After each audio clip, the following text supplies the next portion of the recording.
zavatra mahafaly indrindra lazandro malala ao amin'ny tompo raha vao tafavelonao amin'ny tompo isika ka manao vavaka fibebahana andraisantsika famelan-keloka isan'andro ary afaka mideran'Andriamanitra isan'andro manolotra any Jehovah, manolotra an'Andriamanitra mivoninahitry ny anarany ary manolotra azy ny fisaorana.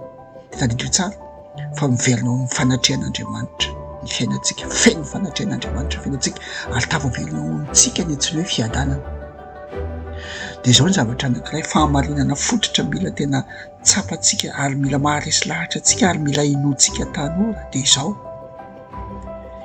tsy miankina amin'ny asantsika, tsy miankina amin'ny fahaizantsika na amin'ny fahalalantsika ny tantarantsika sy ny mombantsika sy ny fiainantsika, tsy miankina amintsika tanteraka fa ny fahamarinana araka ny soratra masina izay marina amin'ny zanak'olombelona rehetra dia izay voalaza ao amin'ny Jeremia 1:5 hatry ny fony ianao tsy mbola noforoana tany an-kiboakory nefa fantatro.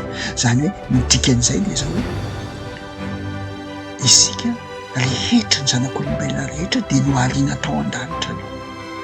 Tao an-danitra aloha isika nohariana tamin'ny teny fikasan'Andriamanitra araka ny lamina sy ny vina efa napetraka Andriamanitra amin'ny fiainantsika manokana isam-batan'olona izay miavaka samy manana ny azy isam-batan'olona, fa nohariana tao an-danitra isika aloha izay vao nampidiana tany anatin'ny kibony izay reny hitondra antsika. Izay ny fahamarinana fototra fa ny zavatra lehibe fotsiny dia mila manana fiadanana isika, mila mifandray amin'Andriamanitra isika, mila feno fanatrehan'Andriamanitra ny fiainantsika mba i-Andriamanitra ny hiditra an-tsehatra avy ao anatintsika, hitaridalana antsika, hanatanteraka ny teny fikasana ho antsika dia ny vina izay voafaritra ho antsika hatry ny fonontsika tsy mbola noforonina tany an-kiboakory. Izay zany ny zavatra lehibe. Fa ny zava-doza amin'izay manomboka eo, tena tsoloka hoe ataoko hoe zava-doza dia izao: fantatry Satana io, fantatry Satana ary misy fahavalony. Satana tsy hamela antsika mihitsy hiaina amin'ny fiadanana, ary Satana tsy hamela antsika handeha fotsiny izao dia tanteraka moramora amintsika ny vina izay nofaritan'Andriamanitra ho amin'ny fiainantsika, fa hiady izy hanao ny fomba rehetra izy hisakanana ny tsy ho tanteraka. Ny zavatra azo antoka zany Lazandro malala amin'ny tompo dia tsisy olombelona na iray zanak'Andriamanitra anankiray ho afabela fa tsy maintsy ho tafihan'ny Satana izy. Na Satana hanafika antsika amin'ny alalan'ny endrika mena rano tahaka izay nataony tamin'ny Adama sy Eva, makafana antsika ahatonga antsika handika ny didin'Andriamanitra tafalatsaka ao amin'ny ota. Na Satana maka endrika maingo tahaka izay nataony tamin'ny Joba, mitondra tafio-drivotra sy mampahory antsika ahatonga antsika tena hoe hitondra faisana, ahatonga antsika hanome tsinan'Andriamanitra ary hiverin-dalana amin'ny finoana.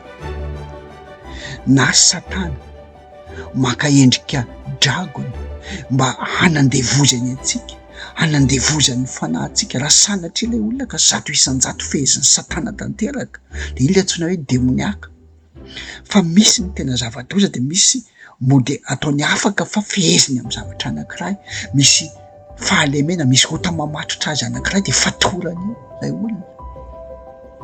Dia iny no mitondra an'ilay olona any amin'ny helo raha tsy sitrany. Izay endrika anankitelo izay ny fomba isehon'ny Satana manafika antsika ahafahany mangalatra sy manapotika ny fiadanan'Andriamanitra ary isakaniny antsika tsy higoaka ny fiadanan'ny tompo amin'ny fiainantsika. Ary izay no mahatonga ny soratra masina Kristy Andriamanitra milaza amintsika mazava tsara ao amin'ny Petera 2:5,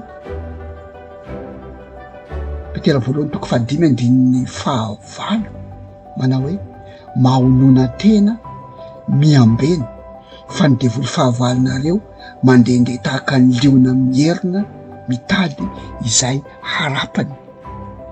Ny zavatra lehibe ao anatin'ity ten'Andriamanitra ity dia izao: ilaina ny mibebaka, ilaina ny mideran'Andriamanitra, fa misy dingana lehibe tsy maintsy ataontsika dia ny fiambenana.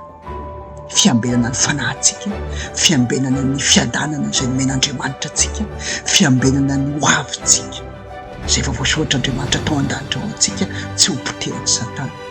Izay no mahasarobidy ny vavaka fiambena izay tena fifohazam-panahy manokana.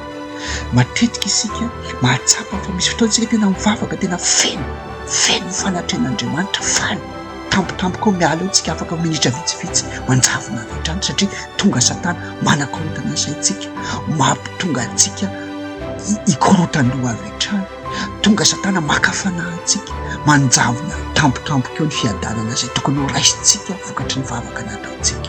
Dia izay mahatonga antsika hoe tsy maintsy miditra ao fiambenana isika, fiambenana.